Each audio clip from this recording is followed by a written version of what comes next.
good to see you. Do I have permission to speak? Okay, thank you. So my job today is to bring you into my world. I've always been a curious sort of fellow, and I wanted to operationalize what I didn't know was awe, but what you've heard, you understand what awe is. You've gotten this in the first speaker.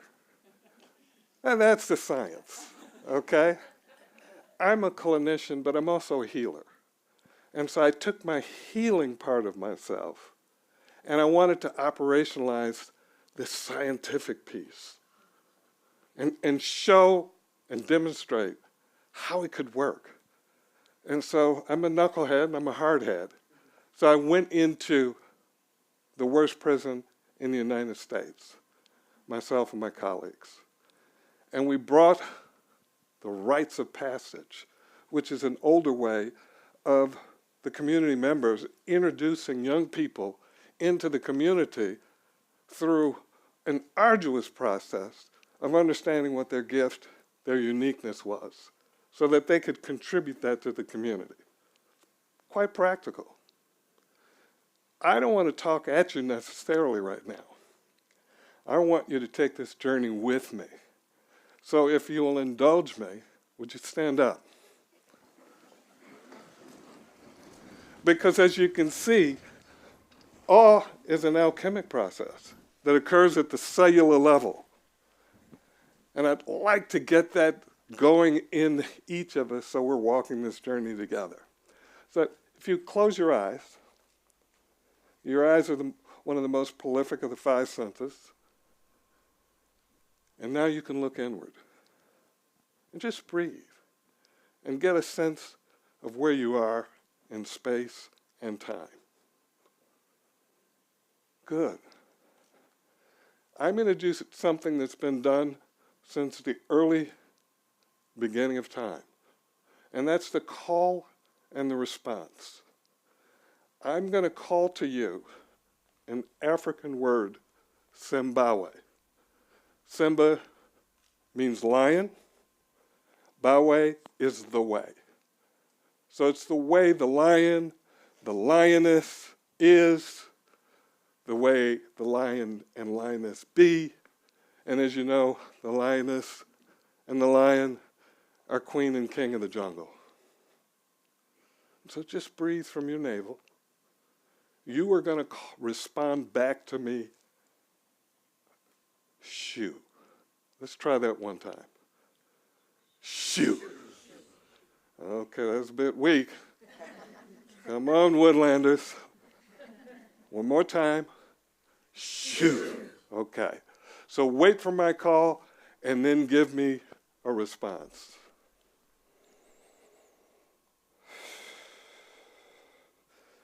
Zimbabwe.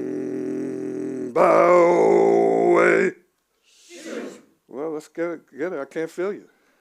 Zimbabwe. Zimbabwe. Zimbabwe. Zimbabwe. Zimbabwe. Zimbabwe. Zimbabwe. Zimbabwe. Zimbabwe. Zimbabwe. Zimbabwe. Zimbabwe. Zimbabwe. Zimbabwe. Zimbabwe.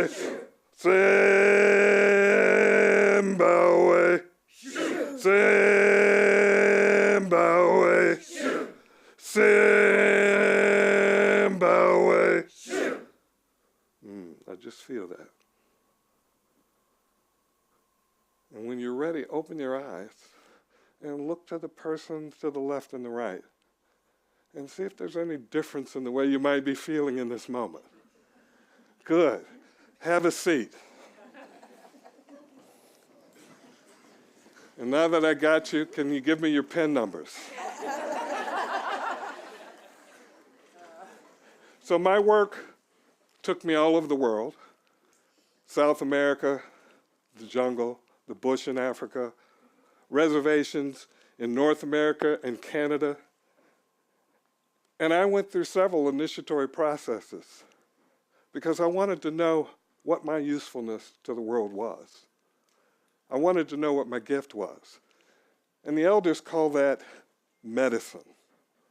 And so awe is something that really we attempt to describe, but there really are no words for it. And one of the African words for what cannot be explained is Yurbangura, the thing that knowledge can't eat. And so as you look at this picture, that is the belly of the beast of one of the most dangerous prisons in the United States. It's the highest security prison in California.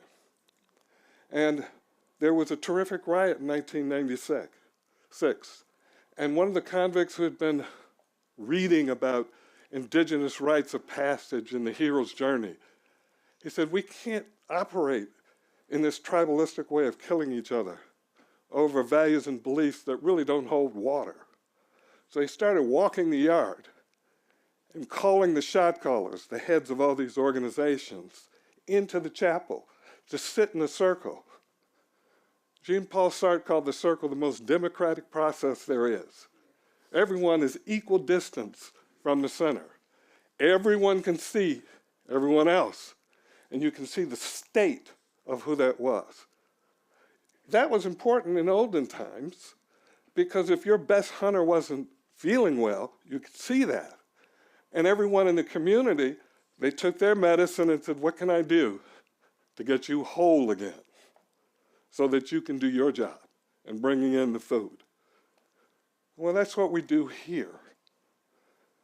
I was called in by a friend of mine who's an ex-convict, and he said, these men inside, can you bring men from the outside? They want to know what it looks like. They want to feel what it looks like. They want to have a trusting relationship. So the alchemy of the process is creating that crucible, that circle, where everybody sits and sees one another. Because betrayal is quite high in prison.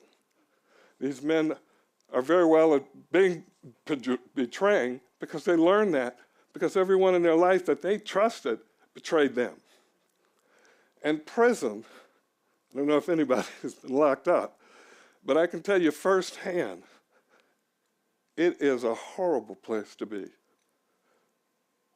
My hypervigilance, your hypervigilance, is at its height in there because survival is ever present. Live or die. And I don't mean that as some hollow statement.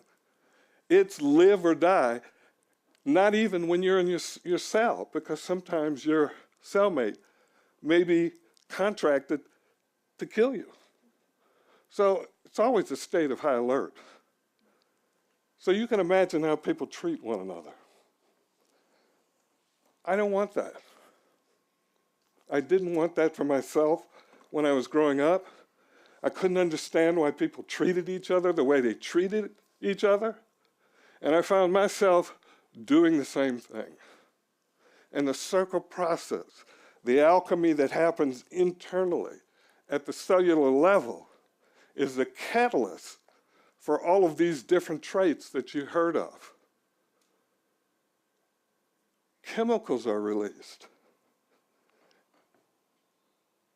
Adrenaline, get your body ready. Dopamine, serotonin, they increase your motivation to be in something you don't want to be in. They increase the risk tolerance that you're willing to endure. And then there's oxytocin, the love drug, right? Where bonding and connection and empathy becomes your way of connecting with another human being. Those things are excited in the initiatory process. And the first one is the call. Why are you here? And that's a question for you. And I don't mean here in this room, but why are you here on this planet? Something brought you here. You may have a sense of what that is, but you really don't know unless you go through the struggle of the descent. So right here, I am offering a challenge as the gatekeeper, the sensei, the elder, challenging the men in the circle. There's 90 people in that circle. 55 of them are hardened convicts, and the rest are men from the streets. These are ministers, doctors, titans of industry, very wealthy to the very poor. The whole spectrum of what our community looks like. We brought them in because we wanted the whole community to see who's in the community and to connect with each other. And that did happen.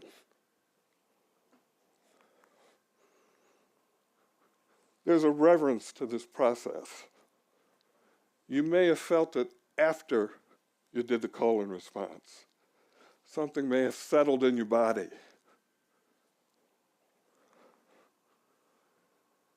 And here's the descent.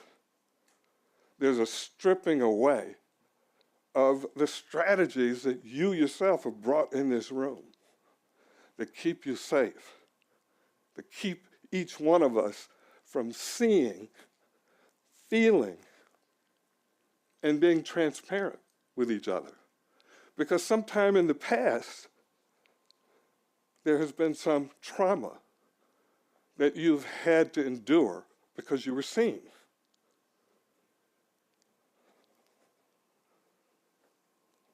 I know you do this. I've trained myself to sit and be open and transparent and drop my defenses. As a clinician, I can see those things. As a healer, I can feel those things. And when I feel those things, when you feel those things in me and each other, then we begin to share something wonderful. And this is what happens. You can see the tension that develops. You can see the struggle. Once there's this stripping of your coping mechanisms and your defenses, now you're left with the ordeal. Now you're not having to kill a lion or strip an anaconda, but you're having to kill your own demon. And if there's somebody there who is willing to go into the belly of the beast with you, it makes it much easier for these men who have never been supported. Now, I know that's the case for you too. I know if we formed a circle, same thing that comes out of these men is going to come out of you. Now, that's a challenge for you. So I'll be here another day.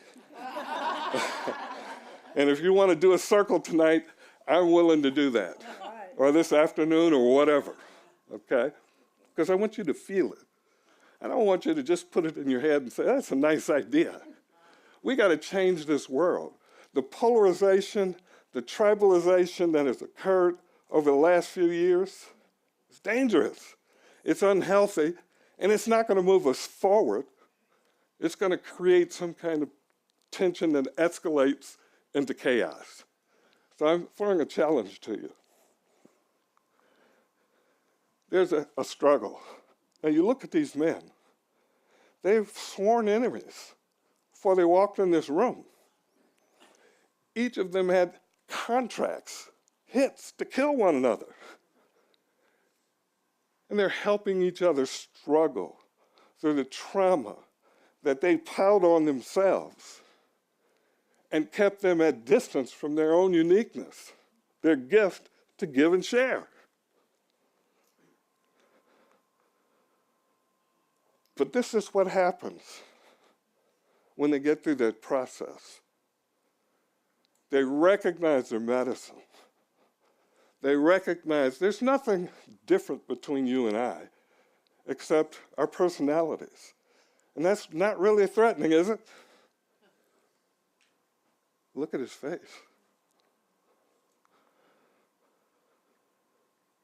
Look at how they're holding each other.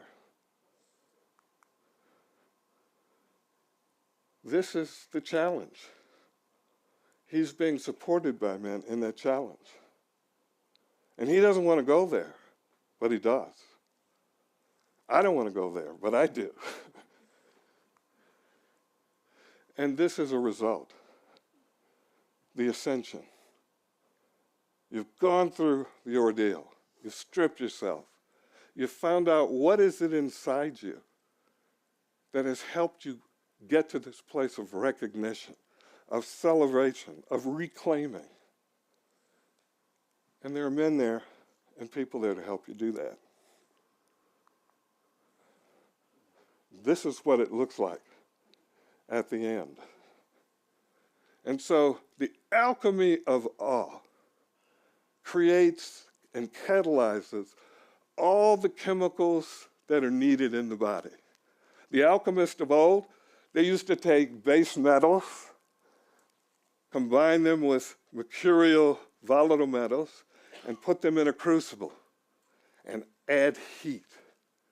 And that heat transformed it from a base metal to a precious metal. And that's what we do. We use the internal mechanisms in the body to bring that heat to the surface by using the base emotions and beliefs and conditionings and combining it with the volatile nature of just living and the intensity of the challenge to come out of your cocoon and be seen is what provides the heat. And this circle of people is the container, the crucible. And what happens is this. If I told you this man's history, crime history, you'd cringe. He has been living a life of redemption since then.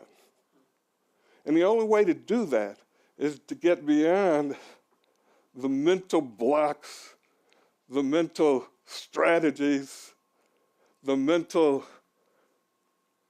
I'm not letting you in, and let people in, and risk being transparent, vulnerable, and hurt again. And so I'm offering that challenge to you.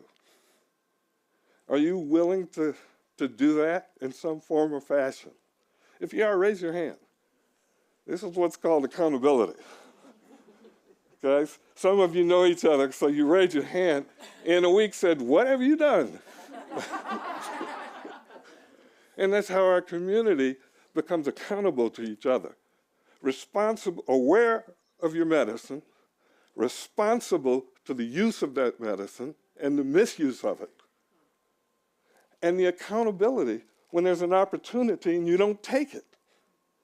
That is the only way we're going to move forward, in my humble opinion. And so I want to leave you with another feeling, if you will, so that you can absorb what you felt here. Because I don't know if I've communicated the damn thing, but I'm hopeful that you feel something and it takes root and it grows. You know, when the tension of a seed staying in its pod is less than the tension of breaking out and blooming, that's when you get the flower. And so I hope I've stirred up some heat and tension in you. So let's stand up again, if you will.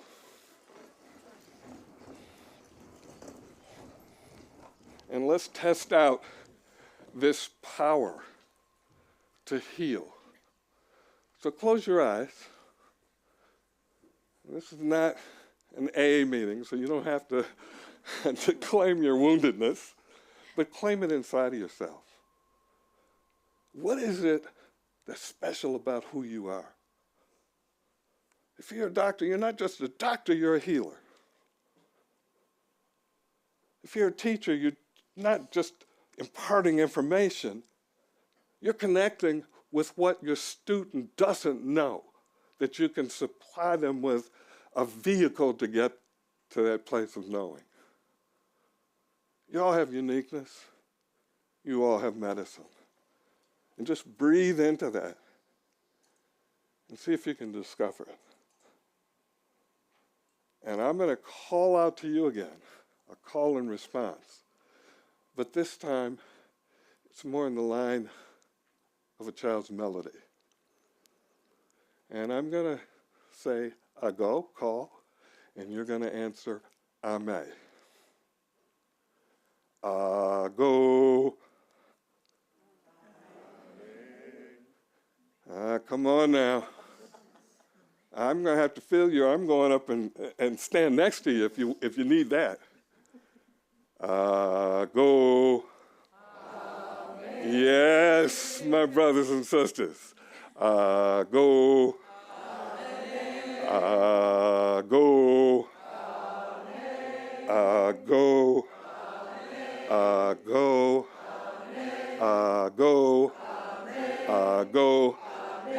Go. Go. Go. Go. Go. Thank you. Been a pleasure.